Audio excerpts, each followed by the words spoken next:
Hi guys, it's September 10th, and I'm taking a look at Pete Buttigieg. He's the current Secretary of Transportation, so I'm just going to take a look and see some of his patterns in this KGW interview with a fellow in some kind of airport somewhere.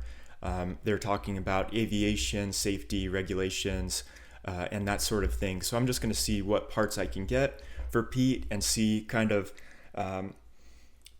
what jumps out at me initially about this guy's type. All right. Well, Mr. Secretary, thanks so much for joining us. We are inside the brand new terminal here at PDX. Don't mind the grinding and the hammering because they've got a deadline to get this thing open by the middle of May. In just a few short months, it's going to be filled with trees, live music, businesses that charge the same inside as they do outside. It's my first time in here. I just wonder what your impressions are. Feel free to look up and look at that show-stopping roof if you want. Yeah, it's a very exciting project. We obviously I go through a lot of U.S. airports. We fund a lot of U.S. airport projects, but this one is really distinctive, partly in how it's using a sense of place, using locally sourced wood and other features that really make this a gateway to the region. Partly features like the energy efficiency of it that most passengers will never see, but they're going to make a big difference to the bottom line. And then a much better passenger flow because of the layout and the fact that this will be able to take post 9/11 security flows into account in a way that older airport terminals don't. All of that's going to add up to a better passenger experience when this is open. And in the meantime, as you can hear around us, a lot of good paying construction jobs. We'll circle back to passenger experience, consumer protection for travelers, because I know you and your department have been very active in that. I want to talk about a flight that took off from this very airport and then landed at this very airport, an emergency landing. This is Alaska 1282, back on January 5th. 177 passengers. So just to remind us where we are and kind of get an anchoring point, when we're talking about Alaska 1282 on January 5th, we're talking about facts. So those are facts, and facts we know in our system are tracked through a certain cognitive function. So in objective personality, we've got 4 cognitive functions, and the idea is that all of reality can be mapped with basically 4 cognitive functions and 4 human needs, but there are different ways in which the letters map onto the human needs, and that creates 4 quadras. So when we hear about sensory or we hear some very specific facts and details in our system, that maps onto sensory. So when we're in a news situation and we're literally reporting on facts, we associate in the objective personality system that with something called sensory and thinking, and that's a letter pairing, so we call that ST. So what this reporter is doing is ST reporting, is what we would call that. So he's giving kind of printouts of what's going on, of reality. He's talking about history, facts, places, things, events in time. So we call that ST reporting, and that's where we are right now. Somehow, Pete Buttigieg has found himself sitting in front of an ST reporter, talking ST about airports and transportation. So how his life got him there is now our job to kind of discern and figure out and understand what's the story. How did he get here? Passengers and crew on board. 6 minutes in, 14,000 feet, a panel of the plane, the door plug blew out on the left side. Everybody made it down safe. Everybody made it off alive. But passengers describing that experience as chaos, terrifying, panic-inducing. Alaska's CEO calling it, saying he was angry, disappointed, more than frustrated. What words would you choose to describe what happened on board? It was shocking. and it should never have happened. We never take for 1 second the record that the United States has in passenger aviation safety. We never take for granted the fact that flying is the safest way to travel in the United States. And that means when there's an event like this, an incident like this, passengers go through what they went through on board. That requires really a national level response. Thanks to the professionalism of the crew, and remarkably, everyone was able to step off that plane just as they had stepped on. But it's critically important to take every lesson, especially about Boeing's practices and procedures, to make sure something like that can't happen again. It's why there wasn't just an immediate or very swift grounding of the aircraft ordered by the FAA administrator, but now a wholesale look at how quality control on Boeing's lines is being looked at, with an audit that's underway as we speak, and even a look at the bigger framework from a regulatory perspective of how the FAA oversees those processes. So the bigger framework, in objective personality system, we understand that intuitives often take a big picture view at things.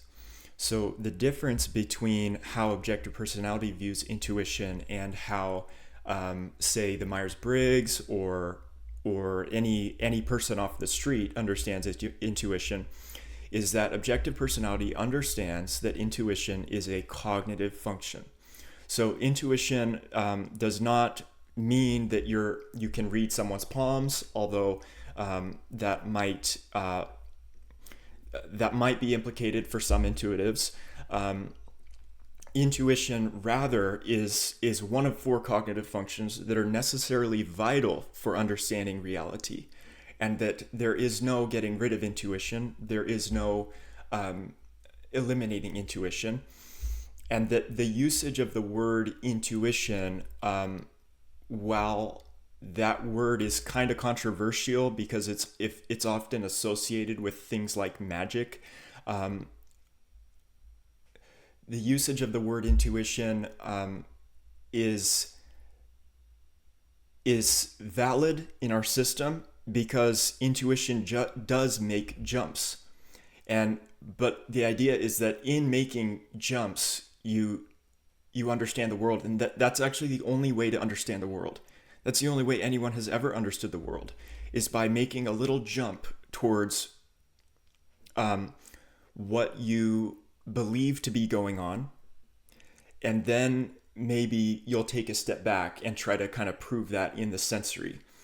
But the idea is that in order for anyone to understand anything, that they have to make a connection, and that requires a little jump between one dot and another dot. In order to make a connection, you got to make the jump. So that's what we mean by intuition in objective personality. It's a cognitive function.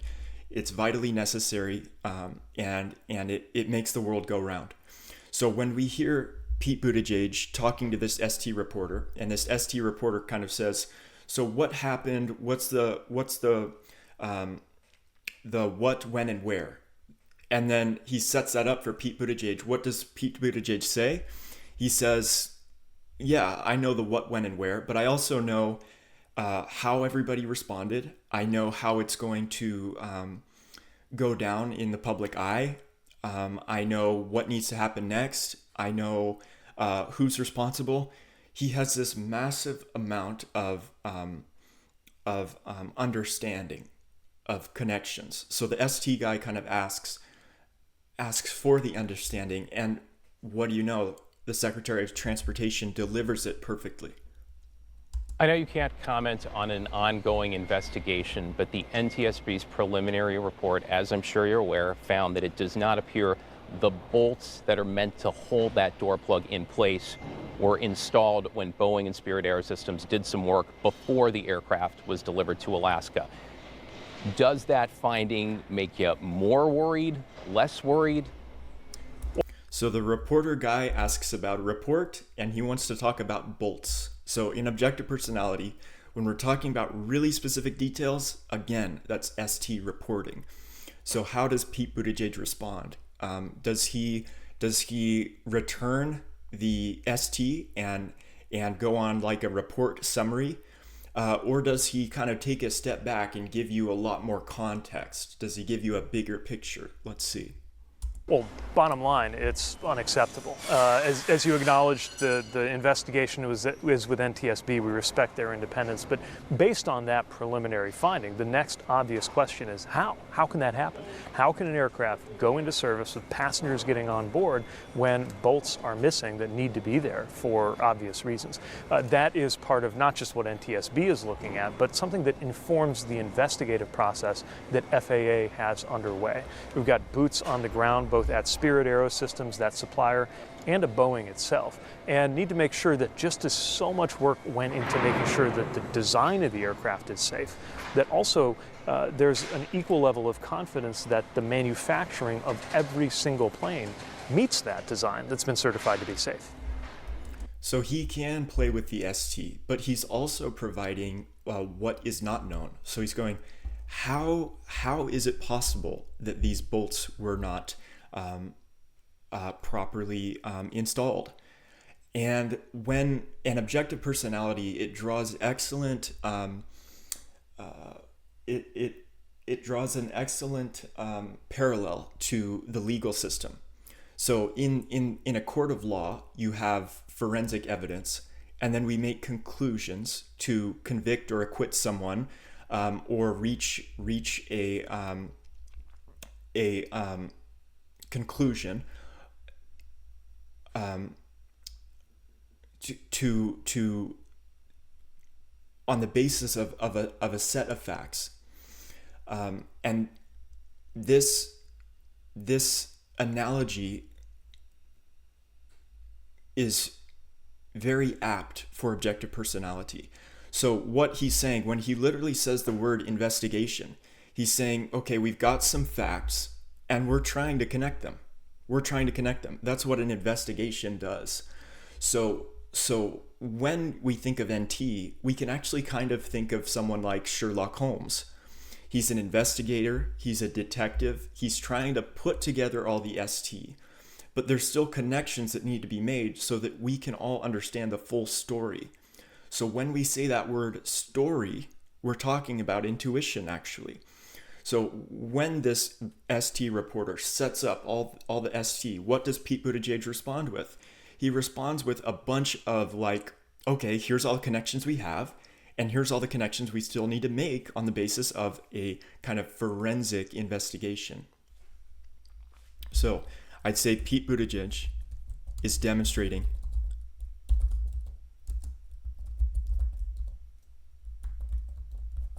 very balanced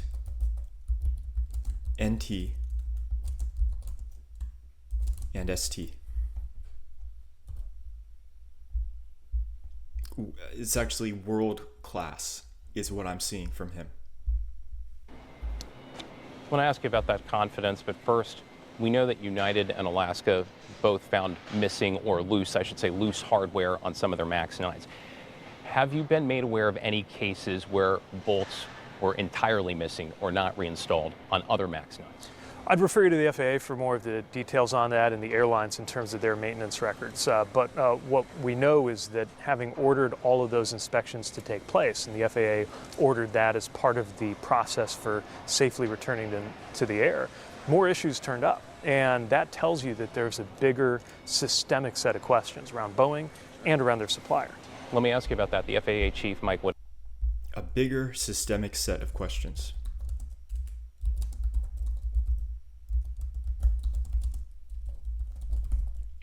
That's context.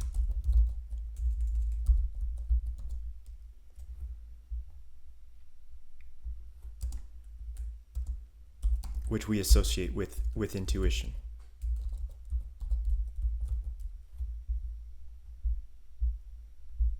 Whitaker was before Congress last week. He said this, quote, "The current system is not working because it is not delivering safe aircraft." Do you agree with that, and why or why not? Yeah, the safety tolerance of FAA is 1 in a billion when it comes to some of these kinds of situations. So obviously we recognize the safety record that has been achieved here, but we can't take it for granted. It is a remarkable fact that billions of passengers have gotten on and off airplanes in the last decade without a fatal crash. So what we now need to do is make sure that we don't treat that as just sort of something that's been achieved, a destination we've arrived at, and we can all sit back and be happy, but say, okay, what are the emerging threats to that? What's changing that could change that? What needs to be revised to sustain that safety level? So we're not going to be... What are the emerging threats to that? What needs to be changed? What needs to be revived? He's generating possibilities. He's generating possibilities. And it's hard to see that this is possibilities. It's hard to see because we associate any with tarot cards, but no, actually any is this vitally important function for the sake of understanding and interacting with the world. It makes the world go round. It makes our legal system work. It makes our airplanes, it directs our airplanes. You know, maybe it's an S sensor who's flying the plane, but you've got to have intuitives who understand the big picture.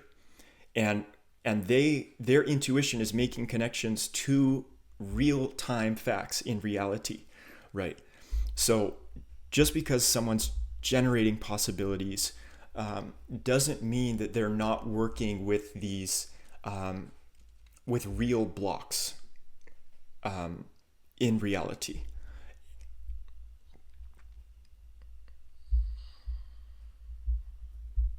Be satisfied, even when you have a year with 0 commercial fatalities from airline crashes, because we need to look at the close calls and treat them just the same way that America used to treat the last crash.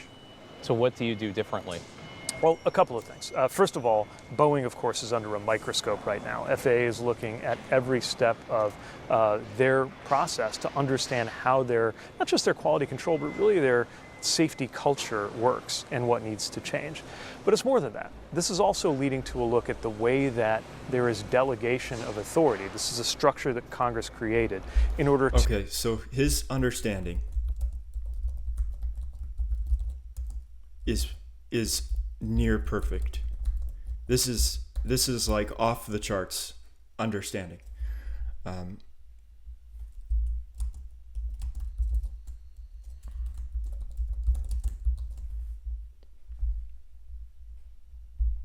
To effectively divide up some of the labor and the expense of quality assurance between the manufacturer and the taxpayer. I think everything needs to be on the table right now, because what we've learned here should propel a set of actions to make sure, again, that every plane coming out of Boeing, that we have the confidence that it is 1,000% safe, and that everybody stepping onto one of those airplanes, as I did today, flying here to Portland on a Boeing 737, knows that they have all of that safety backing them up. So you're referring to the fact that it is standard practice and long known as a cost-saving measure, rather, that Boeing employees act as inspectors on behalf of the FAA and sign off on various things along the way of the construction and the finishing of aircraft. Representative Colin Allred last week, Democrat from Texas, said, in order to have a truly safe system, it seems to me we cannot rely on the manufacturers themselves to be their own watchdogs. You alluded to this. Others have called it the fox guarding the hen house. So is it time to scrap that practice, full stop, and return the authority solely to the FAA? Well, that's exactly what the administrator has called on Congress to reevaluate. Look, for every process where there's a regulation, there's then another process for certifying that the regulation has been met. On one extreme, you have, for example, poultry and meat inspections, where there's federal employees looking over the shoulders of manufacturers. For others, like in the auto industry, there's a recall system. Federal employees are not standing around in the factories looking at the cars, but we will issue as a department recalls and require a change when there's an issue. Aviation. So we're talking about aviation, and what does Pete Buttigieg do? He offers context from the meatpacking industry and from the automobile industry, both of which he happens to understand how the federal regulations work for the sake of ensuring quality control over over their products. So, and then he says that interesting line. He says, we make sure someone is looking over the shoulders of those people. So that's not exactly what's happening. He's telling stories, stringing together stories. So again, I'm getting a lot of ST and NT in terms of letter pairings. Anyone who's taken this much responsibility for this much cause and effect, that tends to mean that their identity is tied to thinking. So I'd say that his DI is likely tied to his thinking, and his intuition. His OE is likely tied to intuition, because his intuition is so objective, so intertwined with reality, and that means some kind of combination of TI and NE.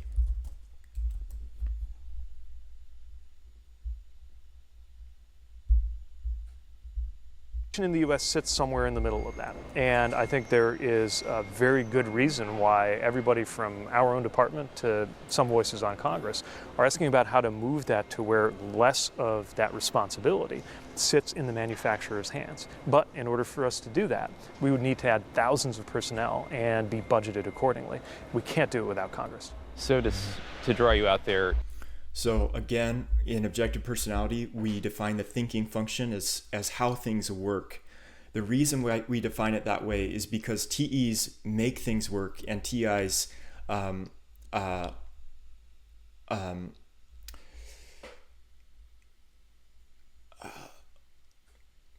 make things work.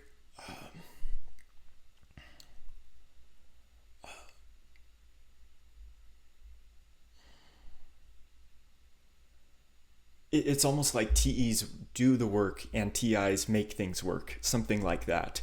There's a little bit more abstraction to TI because they're stacking what works. And so often they won't be getting their hands dirty. They'll be signing papers, or they'll be doing something higher level.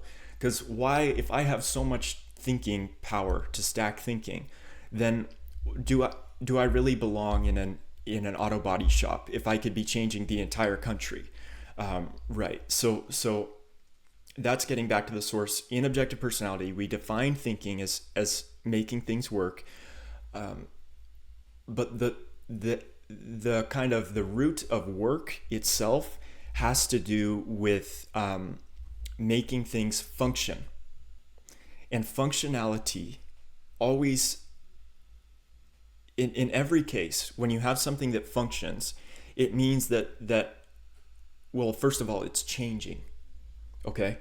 So when something functions, it works in a certain way. So for example, if there's a rock on the ground, that rock doesn't work because it's just sitting on the ground. It doesn't do any work. But if you have say like a wheelbarrow, it does work because there's a wheel. It moves. It has a function. So when we're talking about thinking and objective personality, we're talking about how things work, and work has to do with cause and effect. It has to do with cause and effect, and specifically energy and power. So if we look at the definition of work according to physics,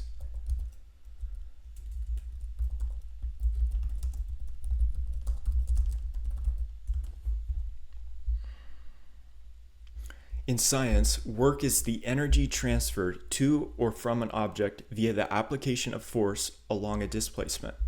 So work in physics, just at a very elementary level, has to do with force, movement, and energy. Okay, So when we're talking about force, movement, and energy, we're talking about cause and effect in the abstract. So all that to say, Pete Buttigieg demonstrates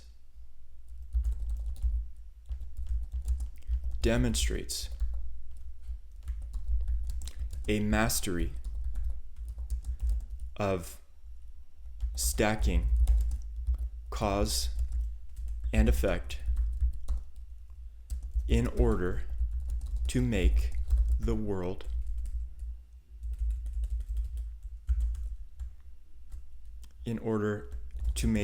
work.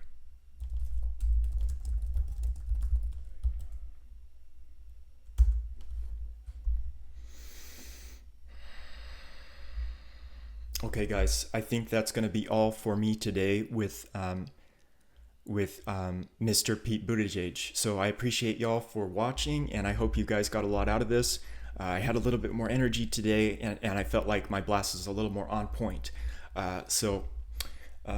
Again, thanks, guys, and I appreciate your patience. I appreciate your time and your tolerance for this journey, and just hanging in there and being a good team, and us all working as hard as we can to get this system back where it needs to be, back in the driver's seat of personality in the greater world, and in science at large. So thanks, guys. I hope y'all have a great week this week, and that we all start to feel really good and feel great energy for this system. So see you later.